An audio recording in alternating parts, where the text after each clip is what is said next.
Assalamualaikum warahmatullahi wabarakatuh. Gimana kabarnya adik-adik kelas 5? Bapak doakan kalian semua sehat dan selalu dilindungi oleh Allah Subhanahu wa Ta'ala. Nah, untuk pertemuan kedua kali ini yang akan menyampaikan materi yaitu Bapak Rizky Ali Firdaus. Bapak sebagai guru TIK kalian di kelas 5. Materinya apa, Pak? Yaitu mengenal sistem operasi. Adik-adik kelas 5 bisa simak video atau presentasi yang Bapak tampilkan sampai akhir. Bapak mulai ya. Pengertian sistem operasi. Sistem operasi komputer adalah perangkat lunak atau software yang bertugas untuk melakukan kontrol dan manajemen perangkat keras dan juga operasi-operasi dasar sistem, termasuk menjalankan software aplikasi seperti program-program pengolah data yang bisa digunakan untuk mempermudah kegiatan manusia. Nah, sistem operasi dalam bahasa Inggris disebut operation system atau bisa disingkat dengan OS. Nah, seperti itulah pengertian dari sistem operasi. Berikutnya Bapak akan sedikit menjelaskan mengenai sejarah sistem operasi. Sistem operasi generasi pertama yaitu terjadi pada tahun 1945 hingga 1955. Merupakan awal perkembangan sistem komputasi elektronik sebagai pengganti sistem komputasi mekanik. Kalian perhatikan, di sini terdapat sebuah gambar. Nah, ini adalah contoh komputer pada generasi pertama adik-adik. Dan tentunya menggunakan sistem operasi pada generasi yang pertama. Seperti ini gambarnya. Di mana bentuk komputernya sangat besar sekali. Kemudian berikutnya ada sistem operasi generasi kedua. Yaitu pada tahun 1956 hingga 1965. Di sini sudah memperkenalkan BPS atau Batch Processing System, yaitu pekerjaan yang dilakukan dalam satu rangkaian lalu dieksekusi secara berurutan.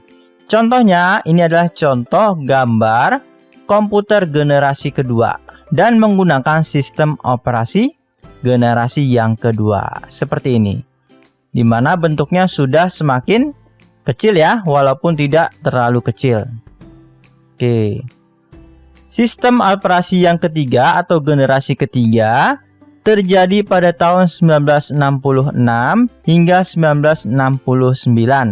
Nah, sistem operasi dikembangkan untuk melayani banyak pemakaian sekaligus, di mana penggunanya bisa online ke komputer. Contohnya gimana, Pak? Contoh untuk komputer generasi ketiga seperti ini. Oke, ya, jelas ya.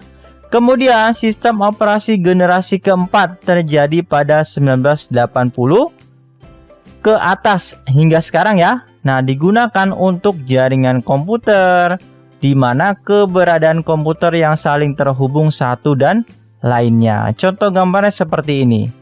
Tentunya adik-adik sudah tahu yang sering kita gunakan. Kemudian ada jenis-jenis sistem operasi. Yang pertama ada MS-DOS atau Disk Operation System. MS-DOS merupakan sistem operasi komputer yang paling lama. Tampilannya berbeda dengan sistem operasi komputer saat ini, karena pemberian instruksinya dilakukan lewat tulisan. Kalian bisa lihat contoh gambarnya. Nah, tulisannya seperti ini. Oke. Nah, kelebihan utama dari MS-DOS ialah tidak banyak menghabiskan memori komputer. Namun kelemahannya ialah instruksi diberikan lewat tulisan dan tidak ada gambar grafisnya sama sekali. Nah, seperti ini. Jenis berikutnya ada sistem operasi Windows. Nah, Windows menjadi operation system terbanyak yang digunakan di seluruh dunia. Tidak hanya itu, Windows juga mudah ditemui dalam berbagai komputer atau laptop. Nah, kelebihannya apa? Kelebihan utama dari sistem operasi Windows ialah cara menjalankan dan cara instalasinya yang mudah. Sedangkan kelemahannya yaitu rentan terkena virus adik-adik. Nah, inilah yang saat ini kita sedang gunakan, yaitu sistem operasi Windows 10 atau masih yang Windows 2007 atau Windows 7. Kemudian jenis berikutnya ada sistem operasi Linux. Linux cukup sering digunakan oleh pengguna komputer, tapi nggak banyak. Linux kemungkinan penggunanya untuk melakukan modifikasi meningkatkan kinerja sistemnya. Nah, kelebihan utamanya yaitu bisa dimodifikasi sesuai kebutuhan, tetapi hal ini hanya bisa dilakukan oleh orang yang paham teknologi. Kelemahannya apa, Pak? Kelemahan utamanya ialah cara instalasinya yang lebih susah dibandingkan Windows. Nah, tampilannya seperti ini adik-adik, operasi Linux. Jenis berikutnya yaitu sistem operasi macOS. Nah, macOS sering juga disebut dengan Macintosh. Sistem operasi ini hanya disediakan oleh komputer Apple, merek Apple. Nah, pengguna macOS jauh lebih sedikit dibandingkan penggunaan dengan Windows atau Linux.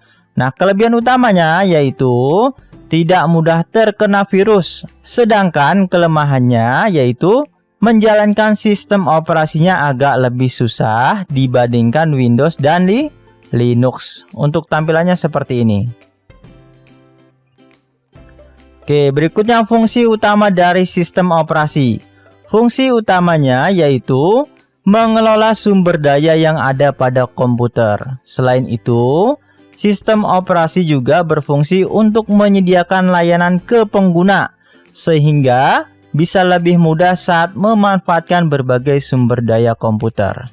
Nah, selain dua fungsi tersebut, yang lebih gampang yaitu sistem operasi komputer atau operation system berfungsi untuk mengelola data yang ada dalam komputer, serta mengatur perangkat lunak dan perangkat keras agar bisa bekerja dengan stabil. Nah, singkatnya seperti itu ya, fungsi utama dari sistem operasi. Yang terakhir ada cara kerja sistem operasi. Nah, sistem operasi memiliki 4 tahap cara kerja. Yang pertama, melakukan manajemen proses. Artinya, sistem operasi melakukan penjadwalan, pembuatan file, penghapusan file, dan lain sebagainya. Yang kedua, sistem operasi komputer hanya bisa bekerja setelah menerima instruksi dari penggunanya. Jadi, semisal tidak ada instruksi dari penggunanya, sistem operasi tidak akan berjalan. Yang ketiga, setelah menerima instruksi, kemudian dikelola atau diubah menjadi informasi yang diterima oleh perangkat lunak atau software yang ada di komputer. Nah, tampilan komputer atau hardware akan berubah beberapa saat setelah operasi memproses instruksi dan menjalankan apa yang diinginkan penggunanya.